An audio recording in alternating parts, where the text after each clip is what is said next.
when the days are cold and the cards all fold and the saints we see are all made of gold, when your dreams all fail and the ones we hail are the worst of all and the bloods run stale.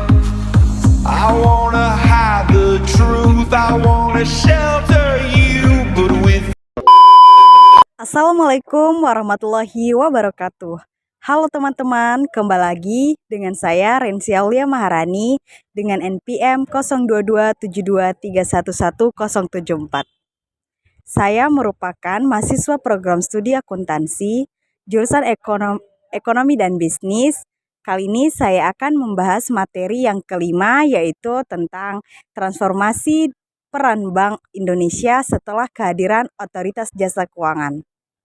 Materi kelima ini saya berharap kepada teman-teman untuk dapat menyimak video dengan baik dan semoga materi ini bisa memberikan dampak manfaat kepada teman-teman untuk menambah wawasan yang lebih. Untuk itu jangan lupa simak videonya. Sebelum memasuki materinya, saya akan memberi gambaran sedikit terkait Bank Indonesia. Bank Indonesia sendiri atau BI sebagai bank sentral memiliki peran strategis dalam menjaga stabilitasi ekonomi dan moneter Indonesia. Sebelum kehadiran Otoritas Jasa Keuangan atau OJK, BI bertanggung jawab atas pengawasan dan pengaturan sistem perbankan serta kebijakan moneter. Namun setelah lahirnya OJK melalui Undang-Undang Nomor 21 Tahun 2011, peran BI mengalami transformasi signifikan, terutama dalam pengawasan sektor jasa keuangan. Transformasi ini bertujuan untuk memperkuat tata kelola sistem keuangan nasional dengan pembagian tugas yang lebih spesifik antara BI dan juga OJK. Yang kedua, saya akan membahas latar belakang pembentukan OJK. Pembentukan OJK dilatar belakangi oleh beberapa alasan, antara lain kompleksitas sistem keuangan, merujuk pada tingkat kerumitan yang dalam struktur, fungsi, interaksi, dan proses dalam sistem keuangan suatu negara atau global. Kompleksitas ini muncul dari berbagai elemen yang saling berhubungan, seperti institusi keuangan, pasar keuangan, instrumen keuangan, dan juga regulasi teknologi, serta keterkaitan antara negara dalam sistem keuangan global. Dengan berkembangnya sektor keuangan, pengawasan tidak dapat sepenuhnya ditangani oleh BI. Yang kedua yaitu kebutuhan regulasi independen. Merujuk pada pentingnya memiliki badan atau otoritas bebas dari intervensi politik, ekonomi, atau kepentingan pihak tertentu dalam merancang, menerapkan, dan mengawasi regulasi di suatu sektor, termasuk sektor keuangan, energi,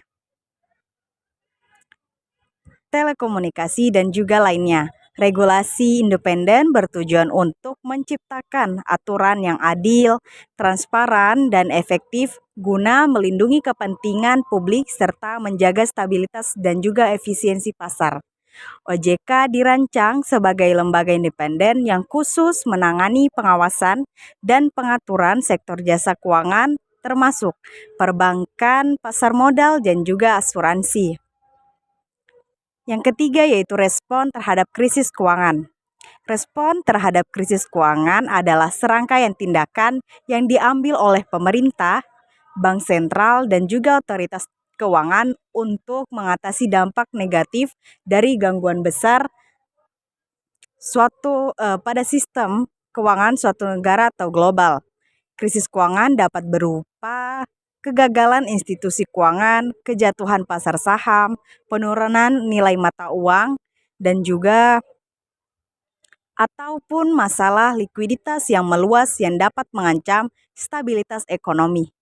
Pengalaman krisis ekonomi pada tahun 1997 sampai 1998 menunjukkan perlunya pengawasan yang lebih efektif dan integrasi untuk mencegah instabilitas keuangan.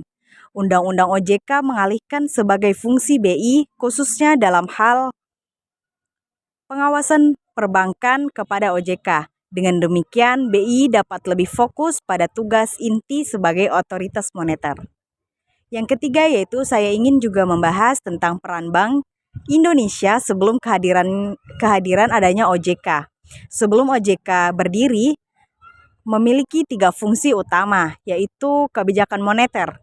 Kebijakan moneter adalah serangkaian tindakan yang dilakukan oleh bank sentral seperti Bank Indonesia untuk mengatur jumlah uang yang beredar, tingkat suku bunga di suatu negara dengan tujuan menjaga stabilitas ekonomi. Kebijakan ini bertujuan untuk mencapai sasaran ekonomi makro tertentu, seperti stabilitas harga atau inflasi, pertumbuhan ekonomi, dan juga tingkat pengangguran yang rendah. Yang kedua yaitu penetapan suku bunga acuan atau BI rate. Kini BI 7-day reverse repo rate. Yang kedua ialah mengelola inflasi untuk menjaga stabilitas harga. Yang kedua yaitu stabilitas sistem keuangan. Stabilitas sistem keuangan adalah kondisi di mana sistem keuangan suatu negara berfungsi secara optimal, efisien, dan juga tahan terhadap guncangan atau krisis yang dapat mengganggu kegiatan ekonomi.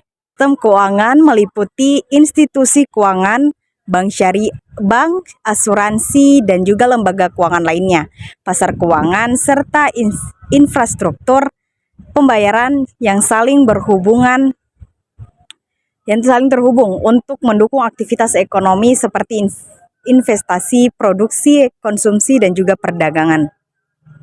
Stabilitas sistem keuangan sangat penting untuk mendorong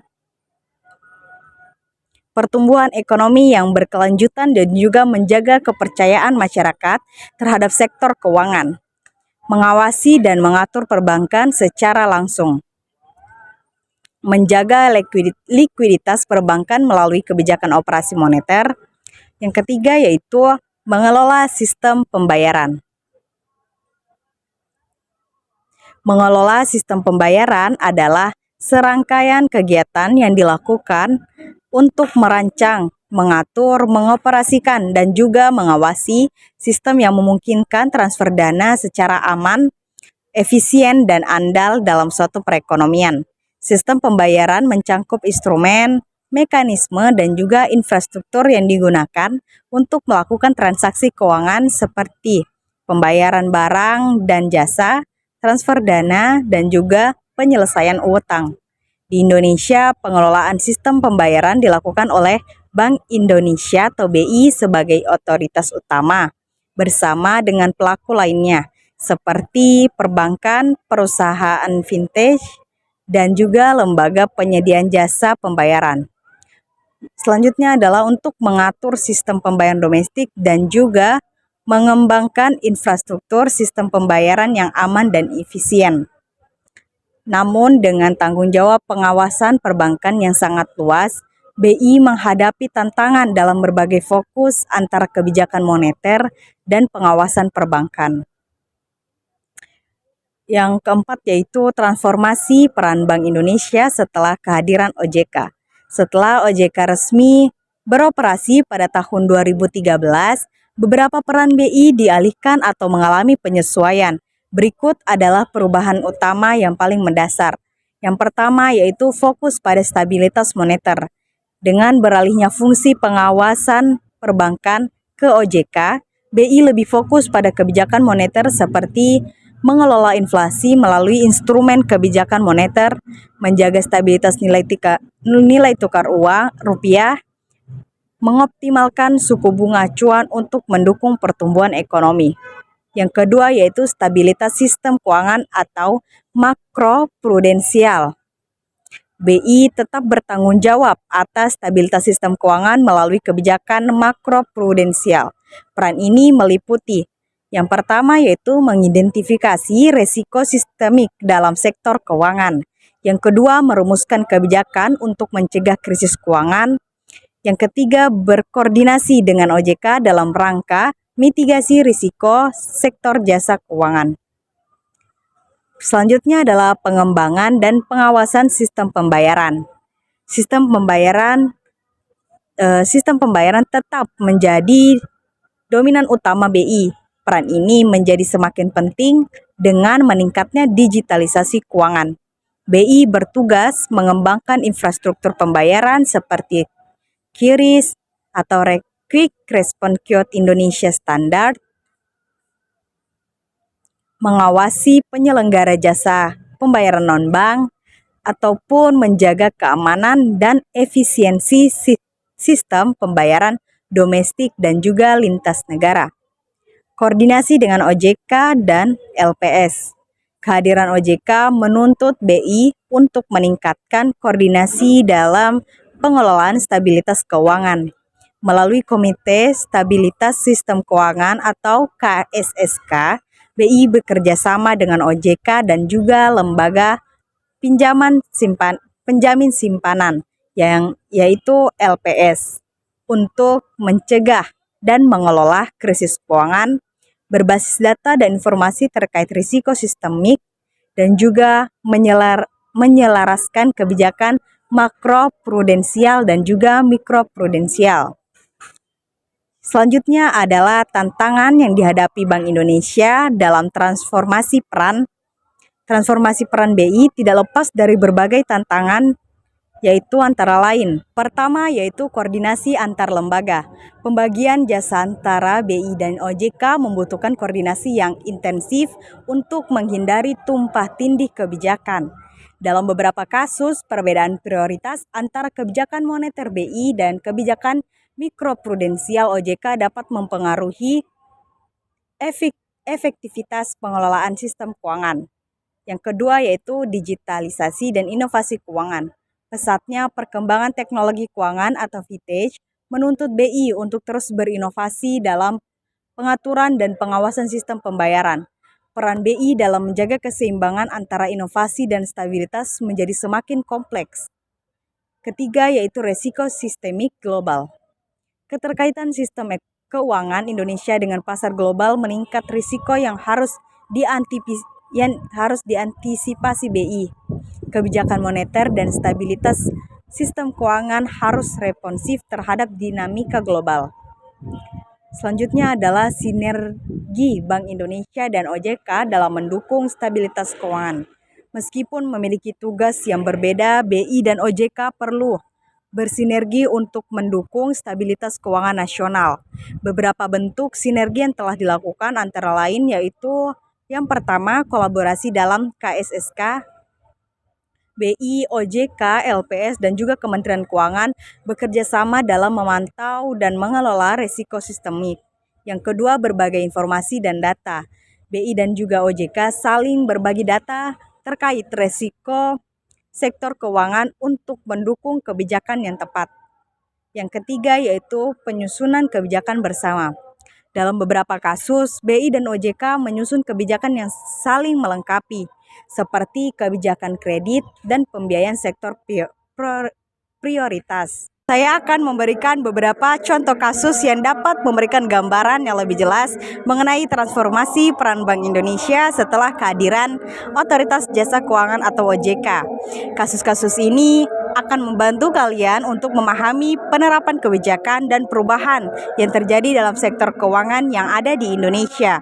Contoh kasus yang pertama yaitu kasus krisis perbankan 1997 sampai 1998 dan pembentukan OJK. Salah satu contoh penting yang menjadi latar belakang pembentukan OJK adalah krisis ekonomi Asia pada tahun 1997 sampai 1998 yang juga berdampak besar pada sistem perbankan Indonesia.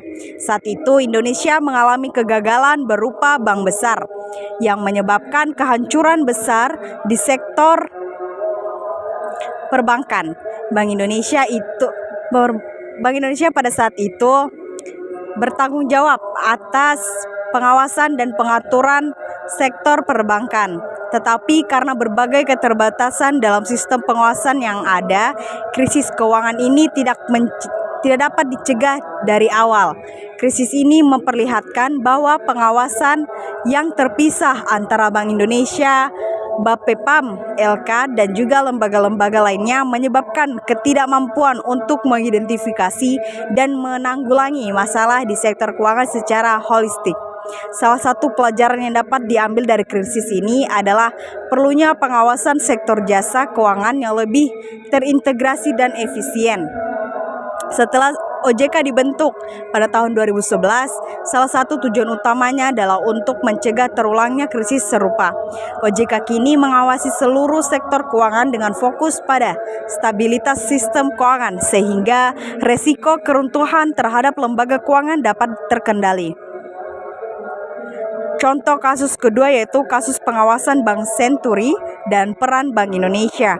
Kasus lain yang juga memberikan pelajaran berharga adalah kasus pembangkrutan Bank Senturi pada tahun 2008. Bank Senturi yang merupakan salah satu bank swasta terbesar di Indonesia mengalami kegagalan keuangan dan juga memerlukan bailout besar-besaran dari pemerintah. Sebelumnya, pengawasan terhadap bank tersebut berada di bawah Bank Indonesia. Namun, karena masalah yang terjadi di bank ini tidak terdeteksi sehingga dengan cepat masyarakat pun terkejut dengan kebangkrutan tersebut. Kasus ini menunjukkan pentingnya pengawasan yang lebih transparan dan ketat terhadap lembaga-lembaga keuangan. Setelah terbentuknya OJK, lembaga ini memiliki kewenangan untuk melakukan pengawasan yang lebih terperinci untuk mencegah masalah yang berpotensi merusak sistem keuangan negara. Salah satu dampak penting dari pembentukan OJK adalah peningkatan fokus pada perlindungan konsumen. Jika pengawasan lebih ketat terhadap bank seperti Bank Senturi dilakukan sejak awal, potensi kerugian bagi masyarakat bisa diminimalisir. Tadi materi yang telah saya sampaikan, saya akan memberikan kesimpulan terakhir yaitu secara keseluruhan pembentukan Otoritas Jasa Keuangan atau OJK membawa dampak besar terhadap perubahan peran Bank Indonesia serta sistem keuangan Indonesia secara keseluruhan. Dengan adanya OJK, pengawasan dan regulasi sektor jasa keuangan menjadi lebih terintegritas dan juga komprehensif. Bank Indonesia tetap memilih peran penting dalam menjaga stabilitas moneter dan sistem pembayaran. Sementara OJK memastikan pengawasan yang lebih efektif terhadap lembaga-lembaga keuangan. Transformasi ini bertujuan untuk menciptakan sistem keuangan yang lebih stabil, transparan, dan dapat melindungi kepentingan masyarakat sebagai konsumen. Diharapkan ke depannya sektor keuangan Indonesia akan terus berkembang dan mampu menghadapi tantangan ekonomi global yang semakin kompleks. Terima kasih yang telah menonton video ini. Semoga materi yang telah saya sampaikan memberikan dampak manfaat dan juga memberikan teman-teman menambah wawasan. Jangan lupa like, comment, share, dan subscribe. Sampai jumpa di video selanjutnya yaitu part 6. Dadah.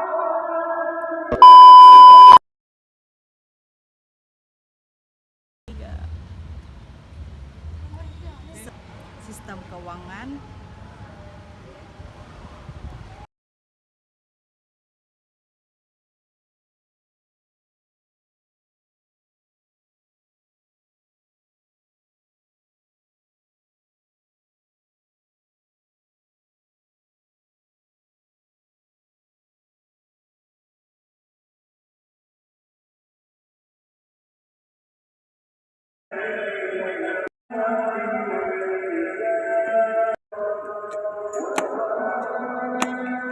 Astagfirullah masjid.